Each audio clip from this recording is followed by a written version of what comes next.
Anytime. Hey, Anytime. What's up? Good morning, mediums. Welcome to another episode of Live here on Keystroke Medium. It's season 3, episode. Are we in? We're in episode 2. Episode 2. Why did I have 2, 5 just count to down 2. on my thing? 1. Maybe 2. the 5 was upside down. It's episode 2. I am Josh Hayes here with Scott Half Moon, and he's my co-host today. Yeah. Chuck is off doing family things, and Ralph is probably sleeping somewhere. Today, After saving the world. Because that's what Ralph does. That's right. When he's not here.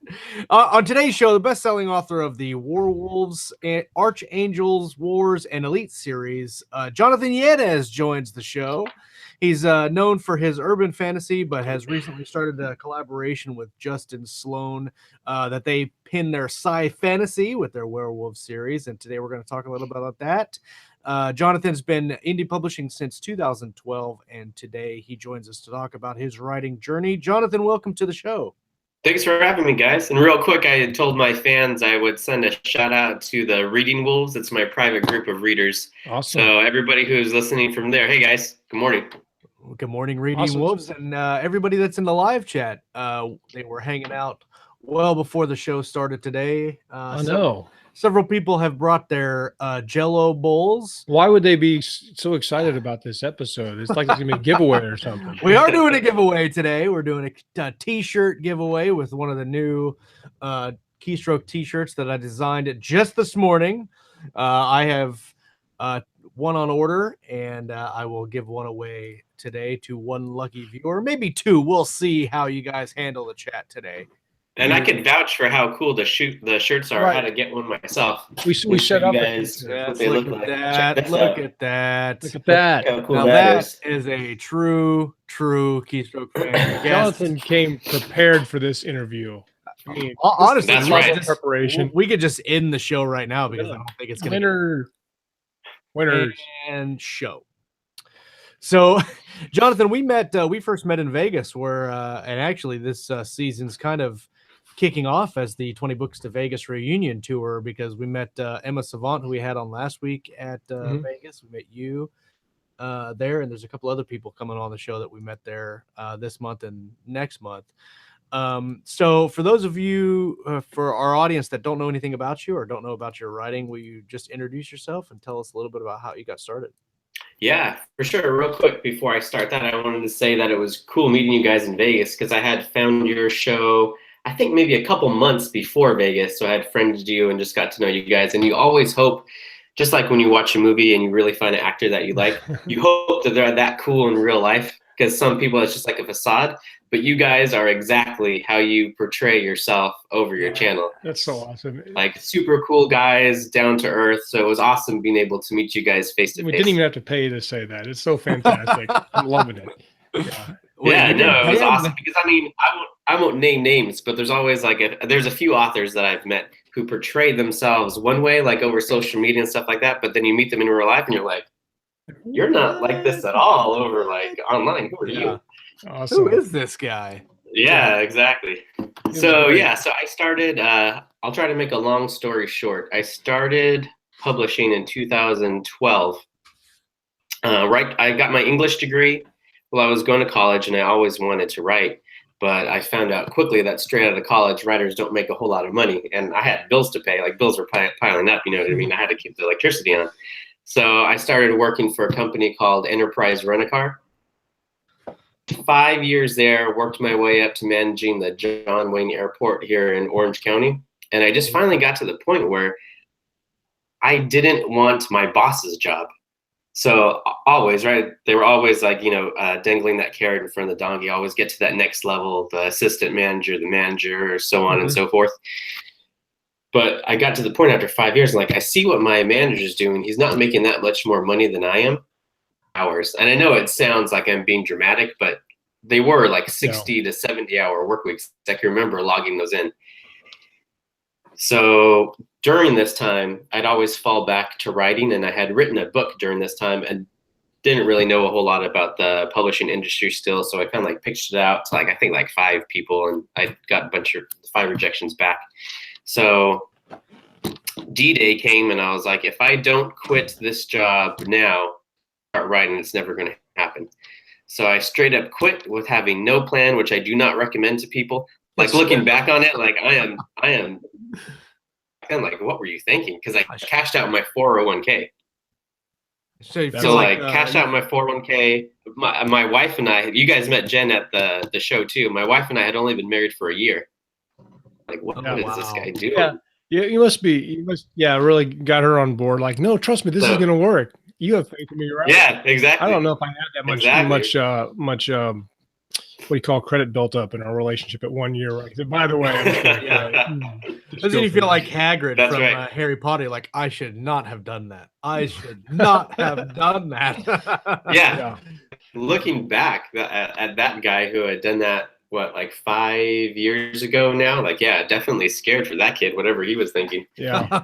Well, you know, I know exactly what you're feeling because I'm at the point in my career where literally it's like the dumbest idea ever to promote higher than I am. Without getting into big detail, I would actually start to lose money. And work more. I'm like, why? I'd rather just do what I'm doing and write. For sure. I'm sure this has been said before, but I remember a saying that says that people are most dangerous not when they have nothing to lose, but when you have everything to lose. Yep. That's what I kind of think of back then. I guess my back was against the wall, so I had no option but to succeed, just to keep on working and grinding. So I quit and I started writing, wrote my first book in like 2 weeks, I think. 2 weeks to get it out. It was the first book in the Elite series. It's called The Beast Within. I'm going to be rebranding that series since I got the rights back from the publisher. But I wrote that first book and just started pitching it. But while I was querying different agents and publishers, I realized I needed money in the meantime because that 401k buffer didn't last very long because I had only been working for Enterprise for like 5 years, right? So that 401k wasn't going to last forever. So in the meantime, I always loved working out at the gym. So I got to know all the guys at 24 Hour Fitness who are personal trainers, got to be friends with them. They told me what I needed. So I just taught myself and I got the different certifications I needed to be a personal trainer. So I started personal training at 24 Hour Fitness part-time. And while I wrote the other part-time and I was just kept on pitching out, right? My plan was I was going to query 100 different agents and publishers. And if after that 100, I got 100 no's, I was going to write another book and do another 100 and then write another book and do another 100 because I only gave myself two options. Either one, I didn't want enough and it wasn't going to happen. Or two, I was just going to keep on. I picture myself as like a battering ram, just hitting that gate to success over and over again. And either I'm going to break or the gate's going to break. One of the two is going to happen. Gotta wear it down. Yeah, exactly. Just got to wear it down. My wife uses that line all the time in the first Avengers movie when Iron Man and Captain America are talking. Captain America tells Iron Man, hey, we need a plan of attack. And Iron Man tells him, I have a plan, attack. So that's my wife and I. She's more like the methodical one that plan things out. I'm just like, go. I'm a good blunt instrument of productivity. Yeah. There's a lot to be said for that. Yeah, for sure. She does really good about helping to balance me out. Or even like in the new have you guys seen the new Punisher TV show on Netflix? I have not. I'm such a loser. You're not a loser, dude. But it's good when you get a chance. When you get a chance, it's really good. There's another line when kind of like the Punisher's guy behind the keyboard, he tells Frank the Punisher, he's like, you're just like a nuclear missile. He's like, I'll be your guiding system. There you go. So that's like my wife and I when we're working together. She's your nuclear missile guiding system. So yeah, she's like the guiding system. Yeah, well, if you guys are both there at next November, we'll make sure we bring that up. So yeah, for sure. No, we'll be there, no doubt. It kind of reminds me of your guys' partnership. Kind of reminds me of the Cole Onspach partnership, and you're Nick Cole and she's Jason Onspach, and you're just way over here, like just running everywhere, trying to do all this stuff, and she's over there like, get over here and do what I tell you to do. There's so many ways we could go with that. Yeah. Those guys are great. So let's see. So I'm querying different agents and publishing houses for my first book. So I was sending out queries in batches of 20. So I'd send out 20, wait to get a bunch of responses back. They were no, send out another 20. So I actually had to send out 100. I queried 100 different agents and publishers. And it was that last batch, so that number 81 to 100 that I sent out where I finally got a yes. And it was a smaller publishing house where I didn't need an agent. and they asked if I would write 3 books, a trilogy instead of 1. And I was like, heck yeah, I can write 3 books instead of 1. So I wrote them 2 more books, and they're called Limitless Publishing. And I stayed with them for a long time. I actually have a book coming out with one of my co-authors, April Baker, on January 23rd. That's going to be published through Limitless Publishing. Because I love them as people. They've been awesome to work with. I'll always be friends with them. The only reason I moved away from them is just because of the money. When you're, Amazon's taking the top 30%, and then your publisher's taking the next 50, and then you're getting what's left over. For me at least, there hasn't been enough to make a living as an author. And I'll get into more numbers and details as the story progresses. Especially if you have, you and your wife can probably do anything that a publisher can do for you. But some people want to just write and just let somebody else do it, and that's a good option. There's lots of different ways to get this done. Yeah, and what I've learned too is that in between all this too, I got to be I'm president of the California Writers Club here in Southern California, so I've got to know a lot of writers. And one thing I've learned, Scott, just to your point, people want to be published for different reasons. Mm-hmm. Like some people aren't looking for it to be, their sole source of income. Some people just want their name on the book. Some people just want to finish their book. Some people want just to do like a bookstore signing. Like that's it for them. That's what they really want. And that's cool. Like if that's what you want, I say more power to you, as long as you know what you want and go after it. That's awesome. What book series was that you published with So that was the Elite series. I also did a one-off called Badland for them. And then I have another series called the Dread Novels that I wrote for them. And then the series where the final book is coming out on the 23rd, that one's called the Dictation series. And that was a trilogy that I co-wrote with April Baker. Yeah. And I think that's all their books. The rest of them I did on my own. And so how was it going from the small press after all those months of sending in query letters and all these stuff? How was it going from a small press where were having at least some measure of success to then deciding, okay, I'm going to go self-pub, and because obviously that's where the money is? How was the change for you there? It was pretty. I have a problem that gets me in a lot of trouble, that I think I could do it all. Like, if it's only work and if it's just dedication, I have that. Like if I had a superpower, it would be strength of will, because I'm willing to put in those early mornings. I'm willing to write on lunch while my daughter's sleeping. I'm willing to stay up late working. Like there's no limit to the amount of work I could put into something. So I know it will happen, but a lot of times that gets me in trouble too, because I'll be like, how hard could it be? I could do this. And then when I'm getting down to the wire and the deadline's happening, then I'm like, oh, why do I do this to myself every time?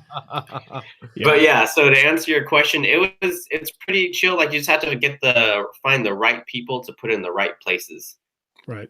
So, getting those cover designers, putting them in the right places, getting your editor. I do the formatting myself, but I would be lost like a blind person in a land field without Vellum. Vellum has been my saving grace for that. So yeah, it was pretty smooth making the transition. So I'm very interested in Vellum. I haven't quite dropped the cash for it, but I've heard nothing but good things about it. For sure. So easy. It's pretty much just drag and drop. Like they'll have a template for you. And it's cool because their software will almost try to figure out itself. So when you put your document in there, it'll kind of figure out yourself. And if it got like the preface and the dedication wrong or something like that, you can always just drag and drop and it'll fix it. But it's usually when you put it in there, it's spot on. I can do a book now when I drop it into Vellum, and I'd say in like 20 to 30 minutes. And that's for paperback or digital? Finished. That's for paperback. So I can do a digital actually, book. You know what? Easy, but they do both. Take a week sometimes. Yeah. And through Vellum, they do both. You can export your ebook version or your paperback. I think that's going to be probably one of my purchases this year is Vellum. Because all the rest of my stuff I'm doing at the beginning of this year is for collaboration projects, and they do all the work, so I don't have to do anything. That is nice. I think. Did you just look at your screen, Josh? Yeah. Josh showed me right before. This is a little bit off topic, of course, but he has an awesome new screen setup. his office there, where he has one of his screens set vertical, but it's pretty awesome. So it's like command center over there. At the, It is basically a command center. Can you hear me okay now? Yeah. You have multiple monitors on your desktop? It's just a freaking nature, man. Let's see if I can figure out how to share it, and then I will share it with you. You're like the guy behind the keyboard. I am the guy behind. You're the guy behind the I am the guy behind the keyboard. Oh, here, I know how I can do it. So anyway, while I'm setting that up and I can share with everybody, tell us a little bit about your newest series is Werewolves, right? With Justin Sloan. Tell us a little bit about that. Yeah, so Werewolves came out November 10th, and Justin came and asked me if I wanted to write a series with him, and I was like, heck yeah, I want to write a series, because over the years, I've been able to write faster and faster. So I found a system now where I can write 4,000 words a day, 7 days a week. So if I can do 2 weeks of that, I have a book. So in 2 weeks, I have 56,000 words. And then through the editing process, I can always add more. Or if I have a collaborator, they can add more. So I was able to write all 3 books in the Werewolves. I was shooting for 9 weeks. I was shooting for 9 weeks. So I built in a week buffer of editing for each book. So it'd be 3 weeks a book. And I actually finished 11 weeks. I fell behind a little bit because I wasn't prepared for the editing process he wanted to do, which was a great editing process, but it just added a little bit more time because so many eyes needed to be on each book. So I finished all 3 books in 11 weeks. Werewolves, the first one we launched on November 10th. And then we did the second one, I think it was a week later. And then the third one, like 2 weeks after that. So in November, from the 10th to the end of the month, I think we made around 12 grand. And then for December, it was somewhere around 18 grand. Yeah, that's wow. I know that the first book in the series, there, Bring the Thunder, it launched hard. I remember watching you launch it. I was like, bam, that just really taken off. You know. Well, you guys know why, right? It wasn't a mystery. It's because Keystroke Medium shared it on their show. Right. There's these guys that I met in Vegas called Josh and Scott who were kind enough to put the book up. That's why. Yeah. No secret. Just throwing it out there. It a little bit. If you guys didn't know. Yeah. Here, I figured out how to share my little screen setup that Scott mentioned. So I'll do that really quick, and then we'll jump back. Yeah, let's see it. We'll jump back into the.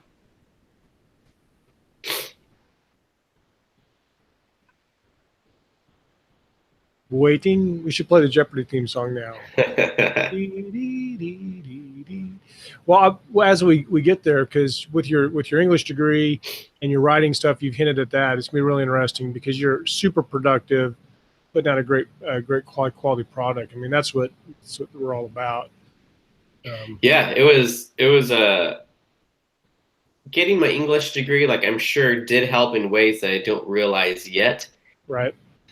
But I feel like I could have still been this author, even if I hadn't had an English degree. I don't think you have to have it, but I don't think an English degree is ever going to hurt you as a writer. Right. If you're writing in English. Yeah. I mean, obviously, you're not writing in English. It might be a little bit useless, but yeah, for sure.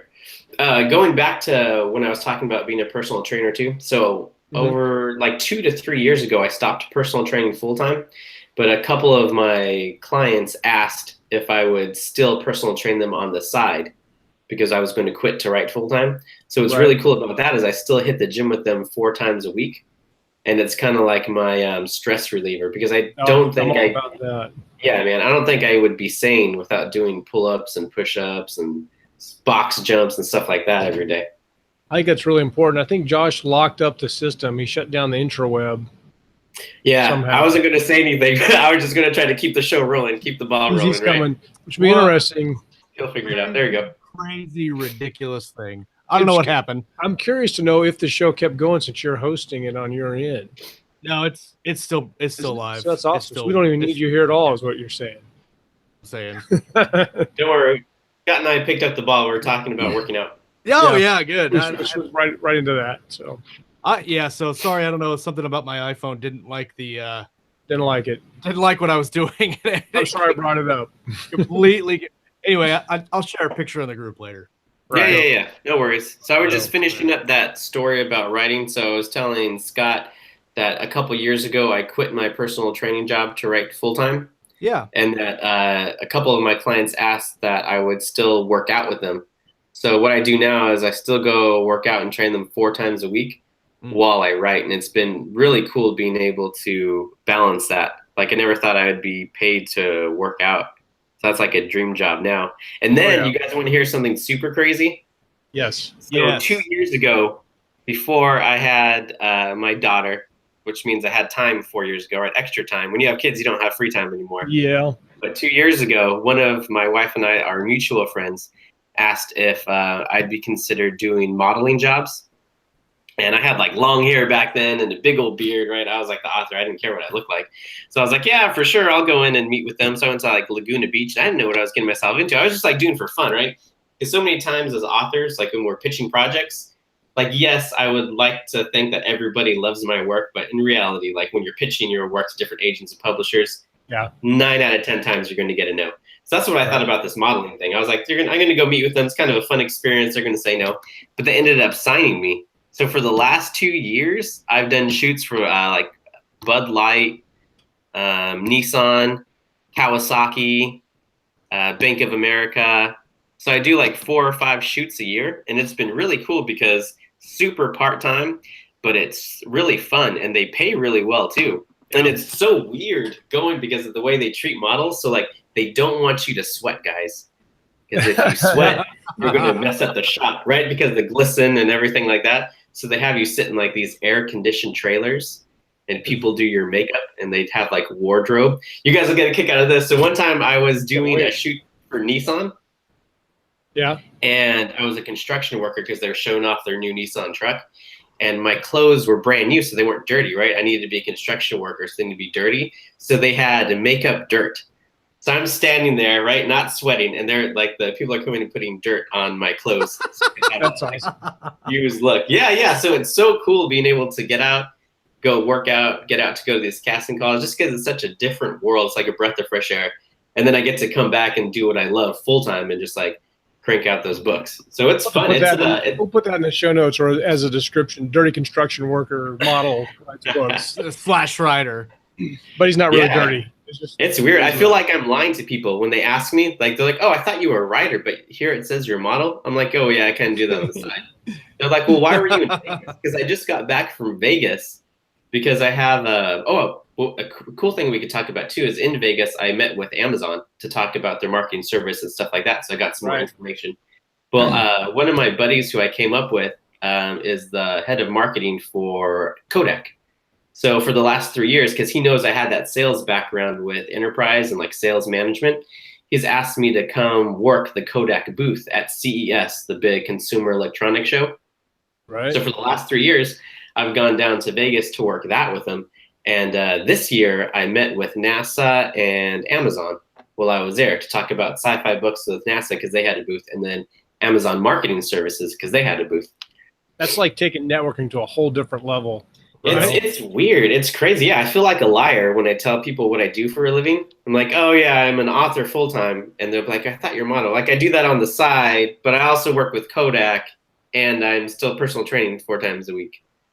You should just say, I do all the things. Yeah, I just can't say no. That's what it goes back to my problem. I can't say no because I feel like I could do it all. Right. Literally everything. Yeah, right. So let's talk a little bit about before we move into the mechanics, the Warwolves series that you wrote with Justin Sloan. Tell us a little bit about how that idea grew between you guys. What's the Scott and I have talked a lot about how we collaborate and kind of our processes on there, but how did Warwolves come to? How did it come about? How did you guys create it, and whose idea was it originally to write together? Yeah, so Justin Sloan, I don't know if he was always like intuitive and always knew this about me, or if this is the way he operates.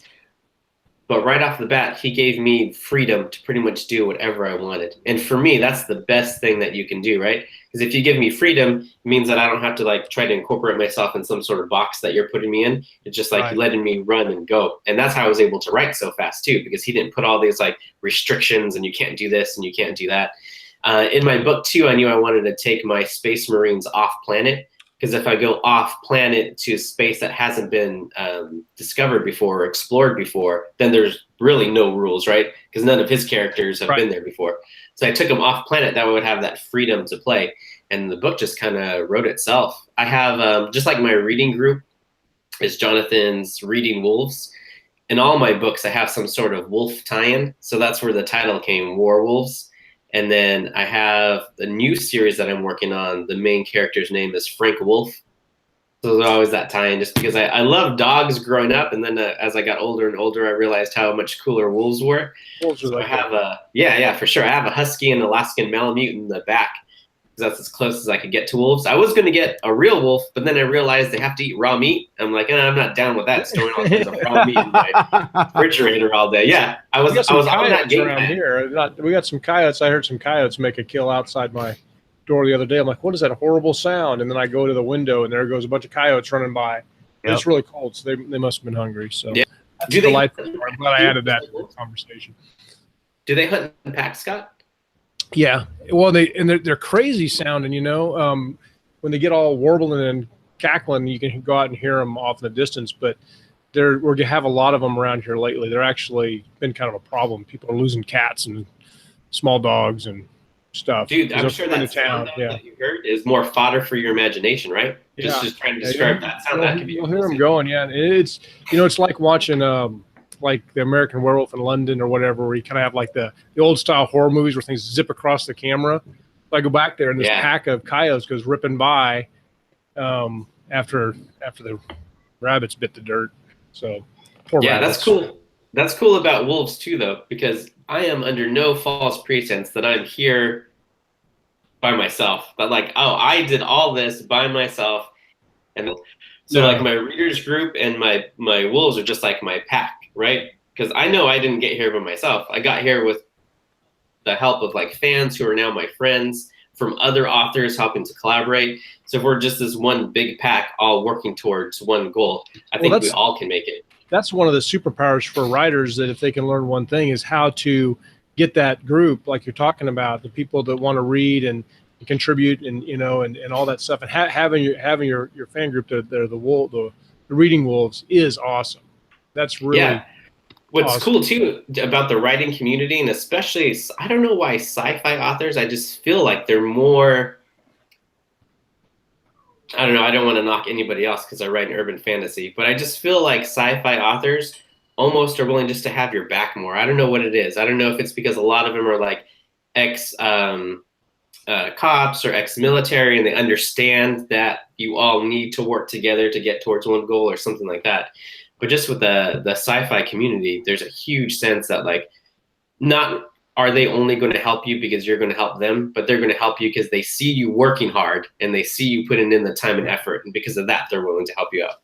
Yeah, I think a lot of it comes from too is that in our niche and our genres, we are very much the minority in when it comes to writing. Like you go and you talk to any of your friends and like you read or watch sci-fi and they're like, no, I don't dig that stuff. I want like real. They don't like the fanciful, right? So in our chosen fields, we choose to lift each other up because the rest of the audience, the rest of the world is like, well, they're second class writers, or they're second class because they don't like because they like lightsabers and dire wolves instead of guns and fast cars or whatever. So I think that sci-fi and fantasy as a whole, writers and readers kind of fit into that. We want to lift each other up because everybody else is so busy laughing at us. Yeah, it's like we're coworkers. Right. It's like, as much as we could be coworkers doing our own thing and having our own companies and businesses, we are coworkers. I was just telling my wife, I went through a Sons of Anarchy phase where I was watching Sons of Anarchy. I'm like, that's what I need to find. I need to find just like this brotherhood, just these pack of guys who like guns, who like to work out. Like, how do I get that? My wife's like, I don't know. We're talking about it. And then after I met you guys and Nick Cole and Richard Fox and Michael Cooper, she's like, I think you found that pack of guys you wanted to hang out with, who like go to the gym, who like write sci-fi, who like guns. I'm like, oh man, you're right. I guess I did. It's like a biker gang without any of the downside. You heard it here first. Intro Meteor Biker Gang is going to take off this year. We're going to have vests, 1%ers. Yeah, for sure. Like I went out to lunch. I hung out because Nick Cole lives 15 minutes away from where I do. So he's come and picked me up for lunch. I helped open up a bookstore in my downtown area. So he came and spoke at my at the bookstore, and we hung out. And I was like, yes, like these are my people, like guys who are driven to succeed, who share the same values, who are willing, to help other people out. Yeah, absolutely. I completely agree, man. And our tribe here has grown pretty steadily, and I think probably one of the best groups you can hang out with when it comes to writing and all that nonsense. But speaking of tribes, if you go to the group right now, I have posted the giveaway thread for the t-shirt. If you would like a t-shirt and you're watching the live show, go to the Facebook group. Here, I'll even do you guys a solid and post the link in the live chat there. Go there, find the thread that says t-shirt giveaway, post something in there so I know that you're interested in the t-shirt, and here near the end of the show we will give one away. And I'd like to really quick talk about the show sponsor as well before we move on to how you actually write your books and secrets. All the secrets. And now that my computer went all hey wonky, I've got to find the overlay. Scott, ask a question really quick. Fill in some space. Okay, we'll go with I have standby. Go ahead. No, you do. Okay, I was going to say I have a cool story real quick if you need to fill some time. Go for it. About an author that I won't mention, just talking about brotherhood and we have each other's back, even when we don't ask to have each other's back. Mm-hmm. So I won't mention the author's name, cough, cough, Michael Cooper. But I had a 1-star review that lit up Warwolves and just like was talking about how women can't make it in sci-fi. Like, because I have a female protagonist, that women, this is unbelievable. No woman could ever do this, like just bashing on women. So I didn't even ask him to do this, but Michael Cooper goes on there and just writes a thesis on how females throughout history have risen to the occasion and they can't do this. And this guy doesn't know what he's talking about. And even though Michael Cooper wrote like a page or two worth of material, he was like super nice about it, just like informative. And then without even asking, that guy just removed his 1-star. I feel dumb. I'm gonna pull that. Yeah, he just like nuked it from orbit. It was so cool to see that. And I'm like, and then Michael Cooper didn't even say anything to me. It was like, I don't know, maybe like a week or two later where Justin Sloan saw it or something like that. But yeah, just like being able to have each other's back like that. I'm like, hey, thanks, man. He's like, yeah, no problem.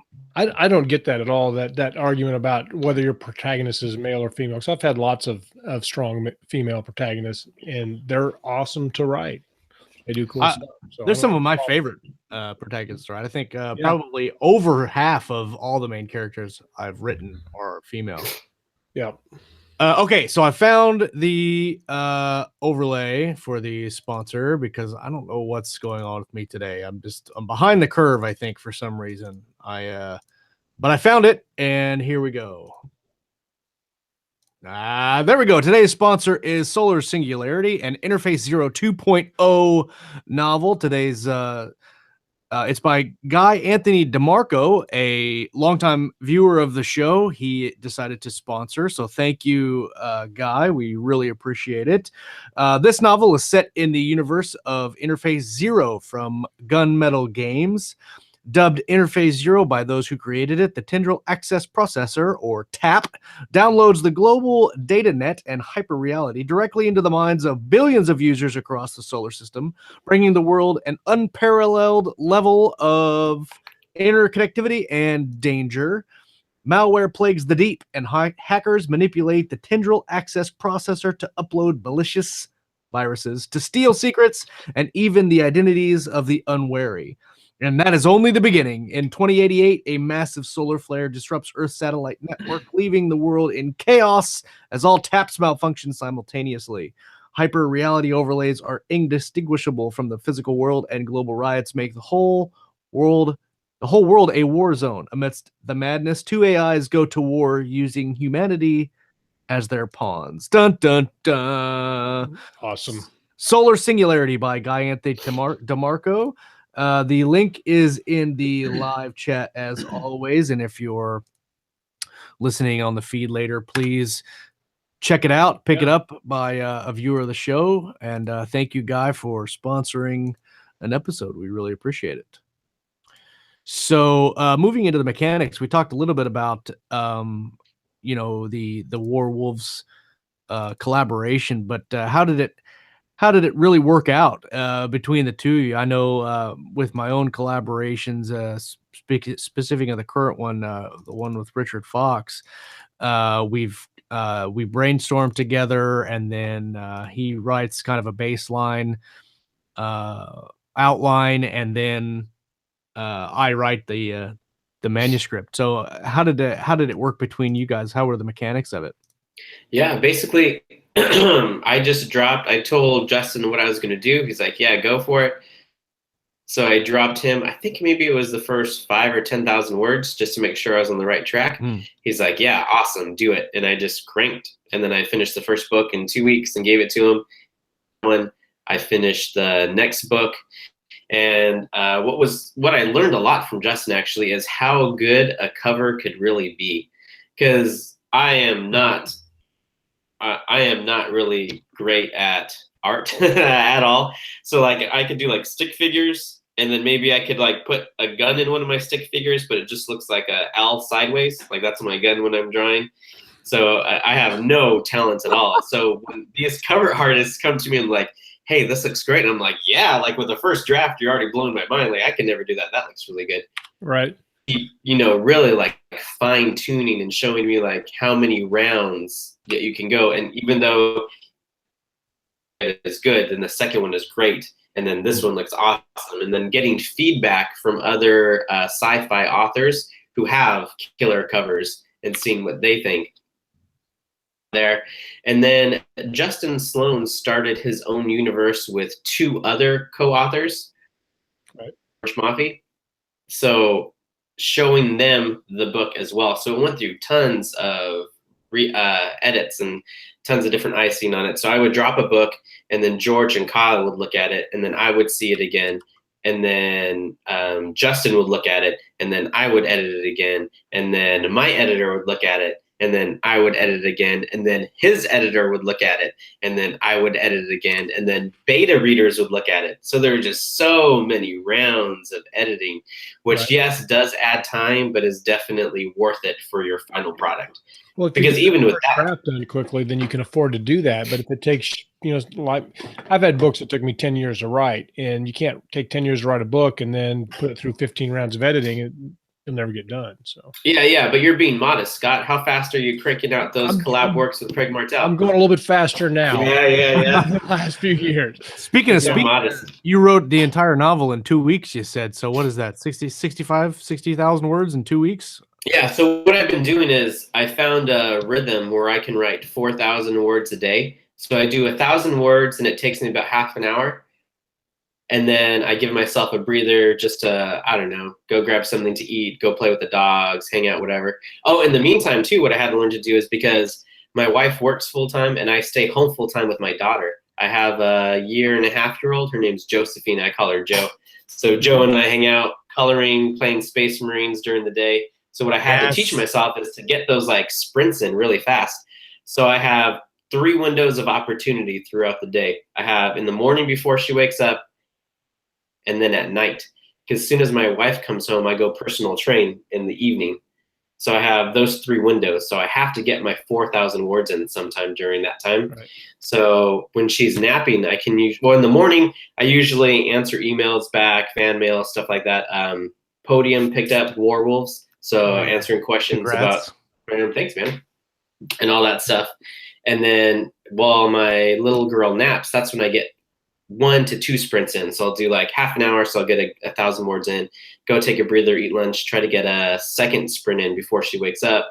So then she wakes up, we're watching cartoons, or we're just like hanging out with the dogs and cat and stuff like that. And then when she goes to bed at night, I get in the rest. Whatever I don't accomplish during the day, I make myself stay up and finish before I go to bed. Is that all typing, or do you dictate it at all? I don't believe in witchcraft, so I just type. No magic here. No magic happening in this household. So nice. Yeah, so actually, you know what? I don't have anything against Dragon Dictation. I actually tried it myself because I do see the value in it. But for me personally, not to bag on anybody else, I got the Dragon Dictation, got it all set up on my computer. I spent like a few hours trying to teach it my voice and stuff like that. Then it crashed, and I spent a few hours trying to make it not crash. And then after that, I had lost 4 hours, and that's like a full day of writing for me. Like, so I'm like, I'm not going to spend any more time trying to do this. Right. I'm out. So I do see the value in it, though, for sure. I'm sure if it did not crash on me and everything had run smoothly, it would be worth it. Was that Word or was that Mac? It was on Mac. Mac. The Mac's not kind of stable, although there's some tricks to that. But yeah, we've talked about it. It's funny because everybody we've talked to, like Josh and I, use Dictation completely differently, but it works, and then some people don't. Some people like it or don't like it. But yeah. Yeah, I'm sure I'm going to regret that decision. Like in 20 years, I'll have carpal tunnel in both my hands. It'll just be like claws or something like that. But for now, it's working. I can hit 4. So yeah. So 4,000 words a day, 7 days a week. I don't take weekends off. So I can get 28,000 words a week. And then that's 56,000 in 2 weeks. And then I always have like 1 week of editing after that. So in that week of editing, I can also add in more words. Because I usually shoot for 60,000 is what I try for. So 56 is close. 60,000 a month. Well, that's in 2 weeks. Oh, 2 weeks. Yeah. Oh, okay. Never mind. So I'm trying to work up to a program. There are a plan in motion that I can't talk about, but where I can write, I'd have a little bit more time during the day to write 5,000 words a day, just adding on extra 1,000. And then that means in 10 days, I could get 50,000. And then if I had a week of editing after that, I can always add in, while I'm editing, another 5 to 10. So then I could finish a book completely done in 2 weeks. Mr. Fox says he types with 6 fingers and not 10. I'm not even gonna. It took a long time to get here, though. Remember, I've been writing for 5 years, so this going on 6. So this didn't happen overnight. I remember when what's weird though? It's weird. The walls will build in our own mind, and we don't know what normal is. Because when I first started writing that first book, the Elite series, I didn't have all these author friends. Nobody told me that 10,000 words a day was a lot. I knew was how much work could I put into something that I really wanted. And I would work, 12-hour days at Enterprise. So I told myself, if I could work 12-hour days doing something that I really don't want, how much harder, how much more work could I put in doing something that I really do want? So that's when I wrote that first book. And I was doing 10,000 word days because nobody told me. Like, I didn't know that wasn't normal. I just knew like I could work 12 hours doing Enterprise. Why couldn't I do 12 hours writing? Yeah, exactly. Everybody's had that job like that where you just seem like you're just using yourself up for it. Ken McClellan made some comments on your 56,000 words in 2 weeks. And anyway, so he's very impressed. Let's just say that. He said, I hate this guy, which probably, anyway. No, you can do it too, Ken. I promise you. It doesn't happen overnight. But like if you just work on it, what really helps too is already knowing what you're going to write as soon as you hit the keyboard, Ken. Because like if I don't know what I'm going to write and all of a sudden I haven't been thinking about it, I just hit the keyboard, then it takes more time. Like, okay, what happens now, or what's going to happen here, or like what's going to do. But my brain is just like a meat grinder, right? So I get all these different ideas, kind of like what Scott was saying already. I'm going to use that in the book with the sounds of the coyotes and how crazy it, right? So that's definitely going in the book already. So all these ideas from like shows or music or talking with people just go into my brain, right, as a meat grinder, and it kind of just comes out for that next scene, what's going to happen. There's a funny story. I'll see how much I could say. So my sister knows somebody. I think that's safe. No, maybe I shouldn't have even said that. I don't know.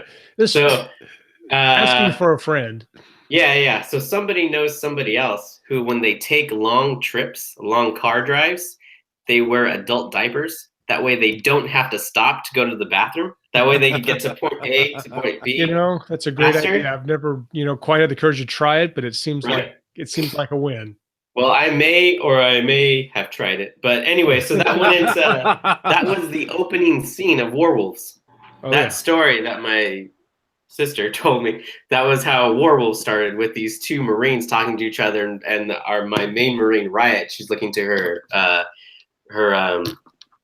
friend, and she's like, dude, that's disgusting. Why do you do that? He's like, it's not like I go, number 2. I'm just going number 1. It's easy. It's like, it's faster. Point A to point B, the fastest way, right? Between 2 points is a direct line.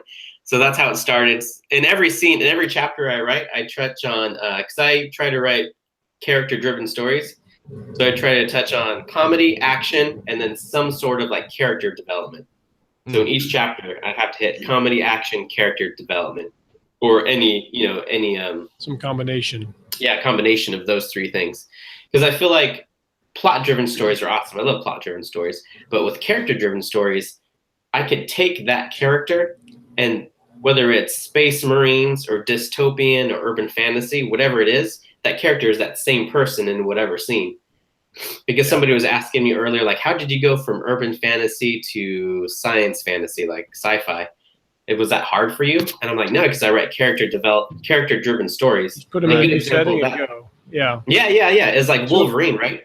Because Wolverine's lived hundreds of years. Right. So he could be that same guy in World War II or the same guy in like Logan, the latest movie that came out. So your character focus, Josh and I both are really heavy on character, but like Josh does a lot more outlining than I do, and I do some outlining. So do you have an outlining process, or how do you get set up to start a new project?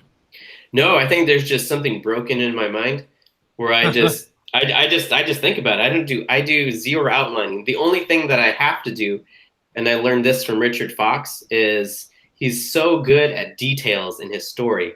Right. And like remembering history, and that like this had happened with this faction, and that faction was called this faction before, but then after this conflict, then that happened. He's a master at that. So I reached out to him and how he did it. And what I've been doing now is kind of just keeping like a legend, like a codex of everything that's happened. And also what helps me is finding pictures of what I think characters look like. That way I don't get confused, like, okay, how did I describe this character in book 1 while I'm writing book 3? Because so much has happened in between then. Right. So that's about as much outlining as I do, just making sure I keep everything solid and adding in that extra depth. Because my gift is writing quickly in dialogue, but my weakness will be adding in all that history and all that context. And that's what readers want. That's what makes Harry Potter so good, I think. Because Harry Potter, it's not just like a book. She has like, oh, this student was reading Fantastic Beasts and where to find them. She's not just saying like, oh, he's sitting down reading, a book about magical beasts. She has like the name of the book, who wrote the book, like all this rich detail. Yeah. Oh yeah. It's actually very surprising that I could have sworn I would have lost a bet saying that you were. Let's go back and bet. Okay. Yeah. I bet you $50. He's in Japan strip. I would have lost a bet because I would have said you were a plotter right down the middle. Oh no! Like I remember reading Art of War, and Sun Tzu says, if you know yourself and you know your enemy, you're guaranteed to win 100% of your battles. Yeah. So I know where my strengths are. My strengths are dialogue, characters, comedy, action. But my weaknesses would be, because I do write so fast, is slowing it down to add that extra detail and those extra levels that make the story come to life. Because if you just say like, oh, well, somewhere in the past, this happened between these two factions. But if you have like the name of the factions, what started the conflict, how it started, how it like a war, a deciding war in that or deciding battle in that conflict, it just brings it to life. Yeah, I agree. I think that's really cool. I think that I was just talking to Hank Garner. We were on his show. Richard and I were on his show a couple of weeks ago, and we were talking about character and how it can really make the difference between a good book and a crappy book, and not to beat a dead horse, but we brought up the new Star Wars movie about the character development in that movie, and just how kind of the new trilogy has really done nothing for me because I don't feel anything for the characters. Everybody's like, well, it's just because you've known Luke and Leia and Han so long. Well, that's true, I have, but they also pulled me into the story more than these new characters do, and I think that your characters, regardless of what your plot or where it's set at, should and will bring readers. You could have the most redundant plot in the entire world, but if you have really cool characters, people will read those, and they don't really care about the plot. Yeah. If it's nothing but plot, you can watch a movie once. But if you like the characters, you can watch it 100 times. Absolutely, is my opinion. I die a little bit inside when people say they like that movie. It just like hurts because like we're talking about, especially other writers, we're talking about, and they're like, I don't know, I liked it, and I'm like, oh, I just don't even know where to, like, do I want to start this conversation with you that's going to like take so much of my time? Or am I just gonna be like, you need more than 90 seconds with the character to get to know them, because that's about how long each character appearance is. I mean, it's just a couple of minutes, and then they're off to like the other side of the galaxy. It's just there's too much packed in there to really have time for the characters, in my opinion. Oh man, yeah. Okay, I'm not going to get into it. Let's move on because I'm just going to like unload. Speaking of donuts, do you have time for donuts in your busy writing thing? The collaboration seems to be a big thing this year, and next month, tentatively scheduled for February 12th, there will be a super secret reveal that we are classifying as donuts right now. Operation Donut. And that Scott and I are involved with, you're involved with, and a couple other people. How is that project coming?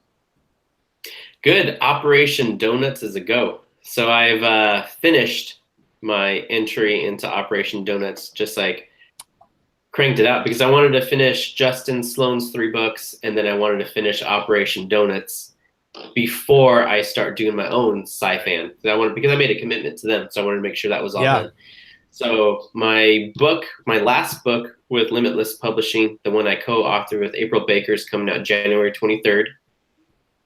And then at the end of the month, I'm going to re-release those 3 books that whose contract with Limitless has finished. So I'm going to get new covers and re-release those 3 books at the end of the month. That's the Elite series. Then I feel like it's like the Matrix in my brain right now as I'm trying to remember all these dates of like when different things are releasing, like those green scrolling numbers. You need a then Podium, yeah, for sure. Podium rules next month. And then either next month or the month after that, Operation Donuts drops. Yep. Because I finished that book for them. That I'm starting my own science fiction. I call it sci-fan because it's like science fantasy. Right, I love it. So my own sci-fan book series will be dropping in end of March. You guys should see my calendar. It's all like, my wife's really good at organizing, so she set it all up where like different colors, different series and the start and end. Like I'm just like a good blunt instrument. Just like I just want to work on one book at a time, but when you're releasing this fast, it's like multiple cover artists have to be working. I have one editor and she's great, but I might need to add in an extra, like a second editor. It's like remembering all these dates and what book is in editing phase and what book needs to be written and what book is like pre-order phase. It's nuts. I have that. It's bananas, guys. It's bananas. A big calendar. It's banana donuts. I actually spent because I have I'm about 5 days away from finishing Terra Nova 2, and if Richard, if you're still watching, yeah, trust me, it'll be done. And then I will finish my donut project, which is halfway done, and then I'll start on book 3. And I've got a new spreadsheet this year that I designed to track all of my words through the year, but also break down between projects. And so I went and set up my deadlines for all those projects and realized that I'm pressing myself very, very hard this year to get a whole bunch of books done in a short amount of time. So we will see how crazy it gets as the year goes through. Speaking of which, we have the Reader's Choice Awards that's still alive. So authors and readers, if you know a book that you would like to nominate, you can head over to our website and nominate for Keystroke BDM Reader's Choice Awards. We will be presenting in Vegas this year, thanks to Craig Martell. So if you have written a book that you feel deserves the award, have your fans nominate it. The more nominations we get, I think the better the contest and the awards will play out. So it's going to be super fun. You don't have to be there to accept the award. We can take care of that. And you cannot nominate employees or partners Keystroke Medium. Right. Because that would be kind of douchey. I'm going to submit my own book like 18 times.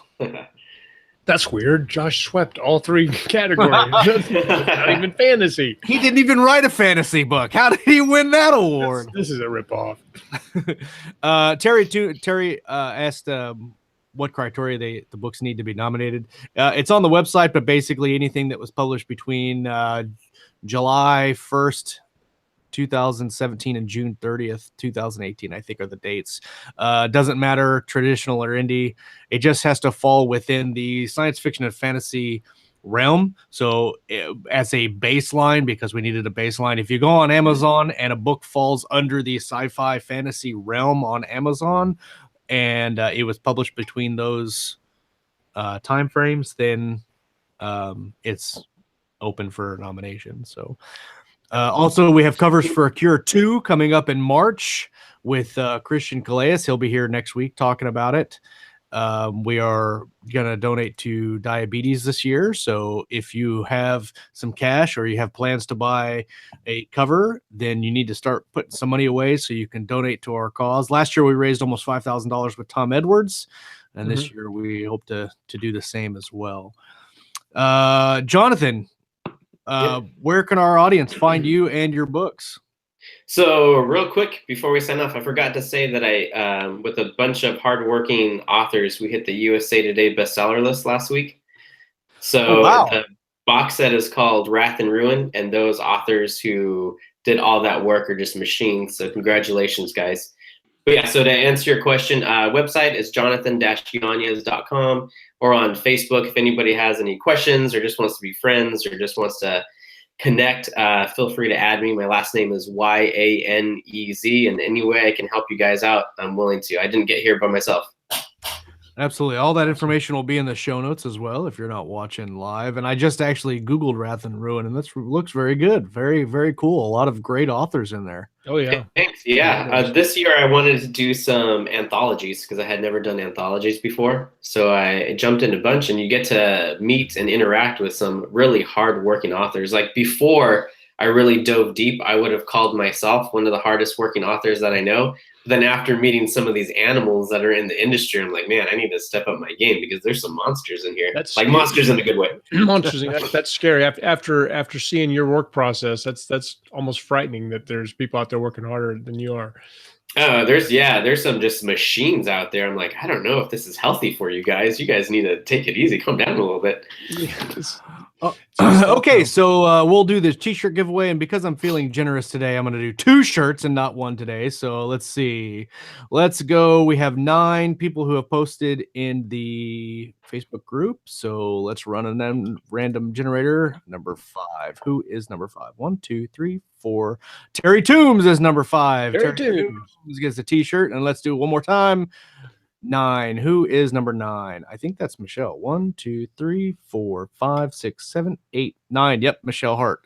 So, Kayleen and Michelle, if you're watching, send me a message with your address, and I will get you shirts. And don't be sad if you missed out. We will continue to give shirts away throughout the year, and this particular shirt I'll put up on the group so you can buy it if you didn't win it and don't want to wait.